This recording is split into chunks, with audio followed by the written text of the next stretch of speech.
माहितीचा अधिकार कायदा लागू झाल्यानंतर भारतात पारदर्शकतेची नवी आशा निर्माण झाली होती। नागरिक आणि शासन यांच्यातील दरी कमी करण्यासाठी केंद्रीय आणि राज्य माहिती आयोग यांची स्थापना झाली। या आयोगांवर नागरिकांना वेळेत माहिती देण्याचे आणि विलंब करणाऱ्या अधिकाऱ्यांवर कारवाई करण्याचे दुहेरी उत्तरदायित्व होते। परंतु 2 दशकांनंतर ही यंत्रणा आज निष्क्रियतेचे प्रतीक बनली आहे। देशभरात लाखो प्रकरणे माहिती आयोगांमध्ये वर्षानुवर्षे प्रलंबित आहेत। अर्जदारांना सुनावणीसाठी 2 ते 3 वर्षांची प्रतीक्षा करावी लागते, ज्यामुळे माहिती मिळवण्याचा मूळ हेतूच नष्ट होतो। आयोगांतील रिक्त पदे, तांत्रिक व कर्मचारी टंचाई आणि अपुऱ्या निधीमुळे कामकाज ठप्प झाले आहे। अनेक राज्य आयोग अजूनही कागदी पद्धतीवर अवलंबून आहेत।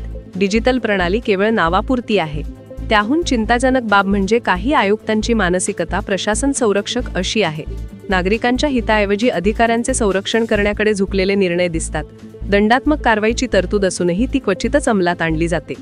2019 ते 2024 दरम्यान लाखो प्रकरणे ऐकली गेली, पण फारच थोड्यांमध्ये दंड ठोठावला गेला। हे आयोगांच्या निष्क्रियतेचे ठळक उदाहरण आहे।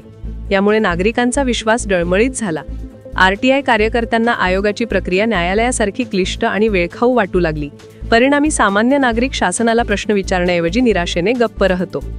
लोकशाहीत पारदर्शकता फक्त कायद्याने टिकत नाही, ती कार्यक्षम संस्थांमुळे जिवंत राहते। त्यामुळे माहिती आयुक्तांची नेमणूक विविध क्षेत्रातील तज्ज्ञांमधून व्हावी आणि संपूर्ण प्रक्रिया डिजिटल व्हावी। दंडात्मक कारवाई नियमित झाली तरच अधिकारी जबाबदार ठरतील। आरटीआय कायदा हा लोकशाहीचा प्राण आहे, परंतु माहिती आयोग निष्क्रिय राहिले तर हा प्राणच मरणासन्न होईल। न्याय वेळेत मिळालाच पाहिजे, कारण न्याय उशिरा मिळणे म्हणजे न्याय न मिळणेच होय।